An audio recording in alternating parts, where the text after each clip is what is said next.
আসসালামু আলাইকুম। আশা করি সবাই ভালো আছেন। আলহামদুলিল্লাহ আমিও ভালো আছি। তো আজকে আমরা আহারিয়াতে খাবার জন্য চলে আসছি গড়ান চটবাড়ি। তো এটা মিরপুর ১-এর ওদিকে পড়েছে। মিরপুর ১ নাম্বার নবাবের বাগ আছে না, ওইখানে। তো তামান্না পার্কের সাথেই।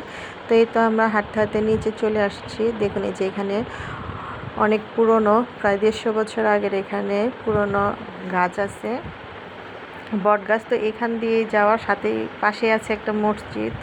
আর এই যে সোজা দেখতেছেন, এর দিক দিয়েই তামান্না পার্কেও যাওয়া যায়। এই যে যে সোজা রাস্তাটা দিয়েই গেলেই তামান্না পার্কের দিকে। তো এই তো আমরা আহারিয়াতে ঢুকে যাচ্ছি। তো যে আমরা প্রথমেই তো খাবারের মেনুগুলি দেখে আমরা অর্ডার করে আসছিলাম। এই তো খাবার আসা শুরু করে দিয়েছে। তো আমরা যে একে একে বসে পড়েছি। এখানে ছিল কালো ভুনা, সাদা ভাত, ৩ পদের ভর্তা আর একটা স্যালাড ছিল, সাথে ছিল একটা দই।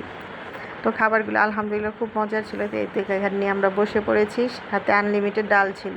তো আপনাদের যদি কারো ভাত লাগে, ভাতটা আপনারা এক্সট্রা অর্ডার দিয়ে নিতে পারেন। তো এতে দেখুন ভর্তাগুলি খুব মজা লাগছে আমার কাছে। শুটকি ভর্তাটা বিশেষ করে আমার কাছে বেশি ভালো লেগেছে। তো এই যে আমরা খাবার নিয়ে সবাই বসে পড়েছি।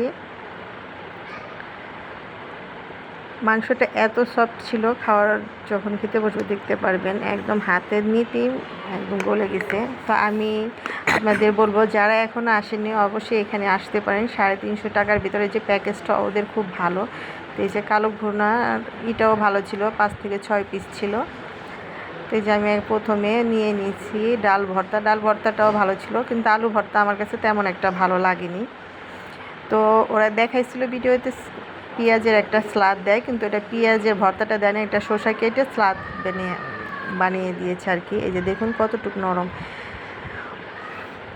তারপর আমরা ভাতটা খাওয়ার পর নিয়েছিলাম 2টা খিচুড়ি, যেহেতু ভাত খাওয়ার পরে কিন্তু পেটটা একদম ভরে যায়। তারপরে এই যে খিচুড়িটা নিয়েছিলাম, টাটকা খিচুড়ি, সবাই একটু একটু করে নিয়ে খেলাম। খিচুড়িটাও মজা ছিল, কিন্তু যদি একদম ভাত না খেয়ে খেতাম তাহলে আরও বেশি মজা লাগতো। তো এই তো আমরা হাঁটাতে হাঁটতে চলে আসলাম এখন ট্রলারে করে ঘুরতে যাব। তো এই যে ট্রলারগুলো এখান থেকে হেঁটে তারপরে ট্রলার উঠবো আমরা সবাই মিলে একসাথে। তো এই দেখুন আকাশটা কি সুন্দর, মাশাআল্লাহ। তো এখানে যে ঘোরা আমরা যখন হাইটে যেতেছিলাম, একটা অনেক খারাপ লাগছে দৃশ্যটা দেখে, যে এরকম একটা পাবলিক স্পেসের ভিতরে কীভাবে মানুষ এরকম করে। তো আমি ট্রলারে ওঠার পর আপনাদের দেখাচ্ছি। তো আর আমার মামা তো ভাই তো ডেকে ডেকে শুধু বলতেছে এই যে দেখুন এর কী অবস্থা, মানে একদম হাঁটার যে রাস্তাটা ওইখানে ওনারা বসা ছিল, আমার ট্রলারে ওঠার পরে করছে। আমি এখানকার রেস্টুরেন্টের লোকদেরকে বলবো যে এরকম মানুষ এভাবে বসে এরকম কিছু না করে, কারণ এখানে তো অনেকেই গার্জিয়ান যায়, বাচ্চা নিয়ে যায়। তো এই যে সবাই মিলে ভিডিও করতেছিলাম, যার যার মতো সবাই মিলে একসাথে সবাই ছাদের উপরেই বসছি।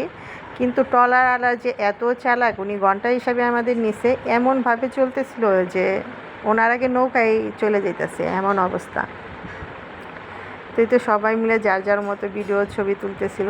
তো তারপর আমরা ট্রলারে বসে যে ওখানে আমাদের দইয়ের যে প্যাকেজটা ছিল ওইটা আমরা নিয়ে আসছি, এখানে বসে সবাই মিলে যার মতো বসে খাচ্ছিলাম। তো দইটা না খুব মজার ছিল, হালকা টক টক ছিল। তো এটা ফ্রিজের থেকে যখন বের করে দিছে তখন খেলে আরও মজা লাগতো। তো আলহামদুলিল্লাহ খাবারগুলি ওনাদের অনেক মজা। তো আপনারাও চাইলে যে এরকম ঘুরে খাওয়া দাওয়া করে আসতে পারেন, ট্রলারে ভ্রমণ করতে পারেন। তা আমি বলবো যাদের ট্রলারে চড়বেন তারা বলে নেবেন যে নৌকার মতো স্পিড দিয়ে যিনি না চলে, ওনারা একটু দ্রুত চলেন, হয়তো আপনি ঘুরে মজা পাবেন না। এই তো আমাদের প্রায় আসার ঘোরাঘুরির সময় শেষ হয়ে আসছে। তো আমার ভিডিওটা যারা ইউটিউব চ্যানেল থেকে দেখছেন অবশ্যই আমার চ্যানেলটি সাবস্ক্রাইব করে দিবেন, বন্ধুদের মাঝে বেশি বেশি করে শেয়ার করবেন, আর কমেন্ট করে জানাবেন আমার ভিডিওটা আপনাদের কাছে কেমন লাগলো। আর পাশে থাকা ছোট্ট বেল বাটনটি ক্লিক করে দিবেন, তাহলে আমি ভিডিওর সাথে সাথে আপনার কাছে নোটিফিকেশন চলে যাবে। আর যারা আমার ফেসবুক পেজ থেকে দেখছেন অবশ্যই আমার চ্যানেলটি ফলো দিয়ে দিবেন, বন্ধুদের মাঝে বেশি বেশি করে শেয়ার করবেন, আর কমেন্ট করে জানাবেন আমার ভিডিওটা আপনাদের কাছে কেমন লাগলো। তো এই তো আমরা চেয়েছিলাম একটু আশুলিয়ার দিকে যাওয়ার জন্য, উনি আমাদেরকে নিয়ে গেছে সাদুলাপুরের ওদিকে, মানে ওনার সময় কাটানো দিয়ে কথা। আর আসার সময় দেখুন মাশাআল্লাহ এত সুন্দর ছিল আকাশটা, যা বলার বাহির। তো আজকের ভিডিওটা আমি এখানেই শেষ করব। তো আপনারাও চাইলে ওখানে ঘুরে আসতে পারেন। আমার কাছে খাবারের টেস্টটা খুব